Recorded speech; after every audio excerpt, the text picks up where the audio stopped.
and welcome to Highlights, a show where I recap something like it's sports, even though it's not. It's just reality competition TV. This season we are covering All-Star 6. This week we are going to look at the top Twitter reactions from episode 6, drag race related news from the past week, and looking at the stats of every contestant going into episode 7. But first, let's very quickly recap last week. It's time for Previously On.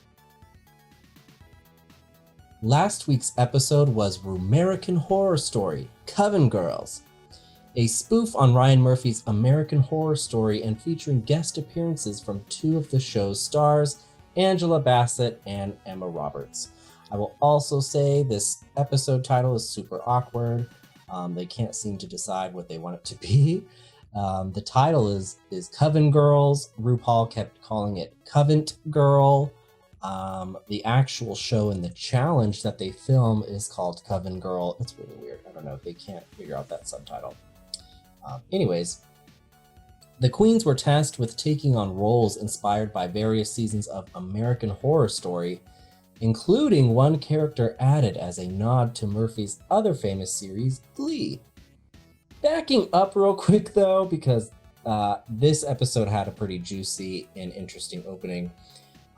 When the group revealed their votes from the previous week, realizing that if Ginger had lost her lip sync, it would have been a tie vote between Scarlett and Jan to go home. Not a single queen voted for Kylie to leave, and it really shook up Jan. And I was pretty into it. During the challenge, the roles were clearly also tailor-made for the queens, but of course, a couple of the castings, they totally shot themselves in the foot by switching it up. Jan and Pandora were very strong, Jan finally having a challenge where she can kind of just be herself, but also kind of getting away with not having to implement any of the judges' critiques or really challenge herself. Kylie fought Ginger for her Jessica Lange type role and nearly screwed it up completely, but really pushed herself and challenged herself and pulled it together in the end. In fact, she recovered so well, Kylie was named Top All-Star of the Week, with Raja O'Hara and Akira C. Davenport landing in the bottom, Akira's 4th time there this season. Manila Luzon was revealed as the lip sync assassin, and Kylie and her battled it out to Christina Aguilera's Dirty. The two, of course, are friends, both being early drag race queens, even doing a photo shoot together that I included here in their assassin gear. However, Kylie held nothing back and won the lip sync along with a $10,000 cash tip. Unfortunately, this meant Kylie had to reveal who she chose to go home, and as I predicted, about the writing being on the wall for queens who keep falling in the bottom, Akira was given the chop. I think it was expected though. She had been in the bottom 4 out of the 6 episodes so far, and even though I don't agree with one of those, I do think the writing was on the wall for her. Pretty sad, but it's okay. It's how it works. Let's see how people reacted though. It's time for top tweets.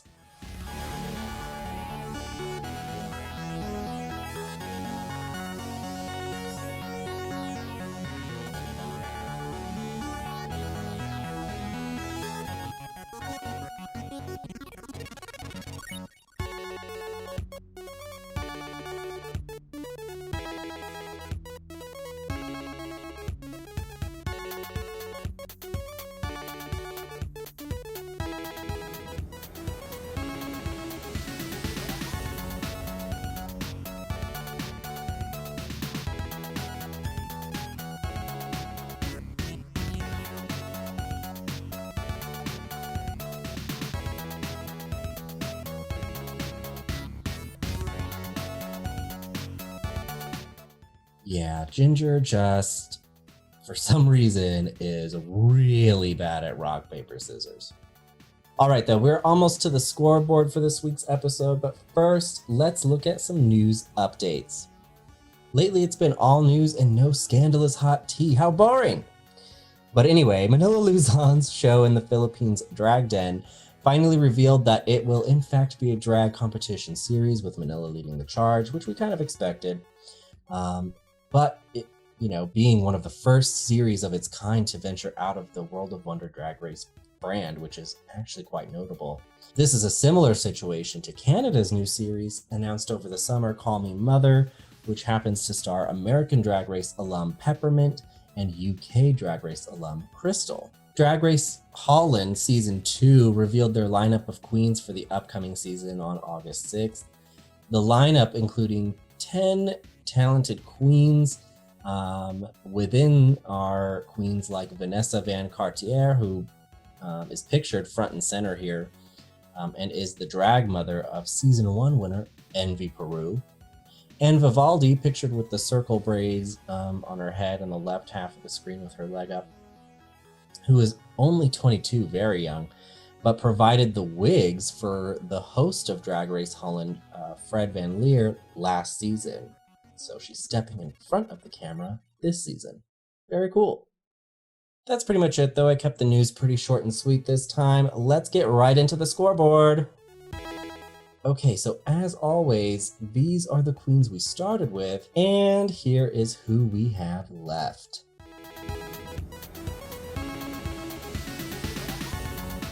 We have said goodbye to 6 queens so far, which means we're about halfway through the season. I actually think next week, not this week, but next week will be Snatch Game, so I'm pretty excited about that. Because we're getting down to 6 queens, which is typically when All Stars does Snatch Game of Love. Akira C. Davenport took 8th place last week, and this week we will see which queen goes into that 7th place spot. Okay, so out of the queens that are left, this is who's been up for elimination already and how many times. I like to include this because it's easier to kind of gauge who the writing is on the wall for and who the queens are likely gunning for to go out. Pandora Box and Eureka haven't been up for elimination, both placing safe every episode. However, we're getting to the point in the competition where if you're not in the top, you are in the bottom and up for elimination. So this should drastically change. Now, top stats going into this episode. This is who we have for challenge wins. Kylie Sonique Love took home her first challenge win last week and won her legacy lip sync, which puts her in 3rd place for top stats. I know the winnings are subjective numbers. It depends on what the prize for the challenge is. It depends if there was a rollover tip and all that stuff. So I understand that. I'm just using it for this purpose to kind of set aside the top queens. All queens haven't won more than one challenge. However, 3 of the queens actually won their legacy lip sync, where Trinity and Jan obviously did not. So I do think that's a deciding factor in their stats. So they are definitely in the bottom of the front runners right now. However, it is nice to see kind of how their wallets stack up. So I am using that to determine who's on the top. And right now that would be Ginger Minge. This week's episode will be Show Up Queen. I believe that will be a girl group challenge where they write and record their own verses to a brand new, not so hit pop song. It should be interesting, and like I said, I believe this means that next week we will actually be getting Snatch Game of Love, which is always exciting, always a staple of the series. But that's how we are stacked up going into this week. And that's it. So you're ready to watch this week's episode. I'm excited for it as always. I hope you are too. Thank you for going over the highlights with me, and I will see you next week.